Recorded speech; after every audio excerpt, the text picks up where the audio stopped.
Paolo Avellino may napansin na netizens matapos makasama si Kim Chiu.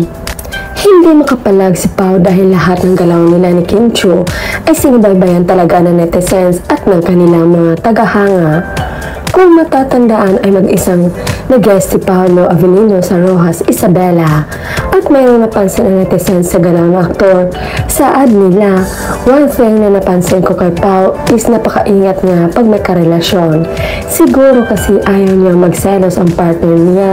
Ngayon na tinutukoy nila ay si Kim Chiu. Dagdag pa nila, he is really a good man. Ingat na ingat sa lahat ng bagay. Swerte ang babaeng mamahalin niya, wishing him the best. Yes, ingat talaga yan siya. Love na love niya sobra si Kemi. Love you, Kim Pao, namin yan.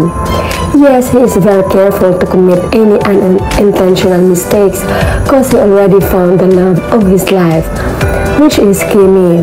Pareho sila ni Kimi na may lahi magkaiba nga lang fluent sa Chinese language si Kimi. Kahit broken ang family, intact ang samahan ng magkakapatid. Nagsumika para sa pamilya, pareho silang sincere magmahal. Hintay lang tayo na sila ang kusang mag-announce sa relasyon nila kung ano man ang nabuo sa kanilang dalawa. Yes, I can see the two. And one thing I like in him is that his touch is very gentle. Not even once did he embrace or touch Kimi's hand, but you can say that he's taking advantage on her. That's how much he respects Kimi. Sa lahat ng supporters ng Kim Pao, mahal na mahal ni Paolo si Kim. Totoo ang pinapakita niya kay Kim, magtiwala at samahan ng dasal. Salamat. Nag-ingat si Paolo for Kimi, ayaw niya masaktan ang kanyang chinita princess. Never daw siya nga naging two-timer.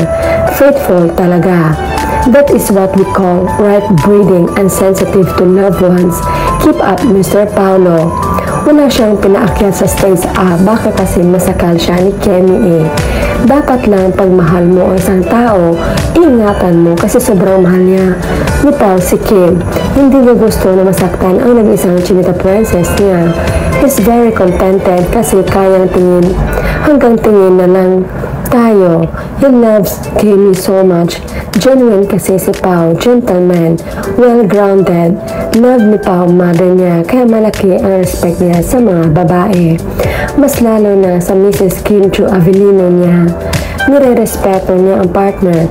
Siyempre, love din niya, kaya protective siya sa babaeng minamahal niya.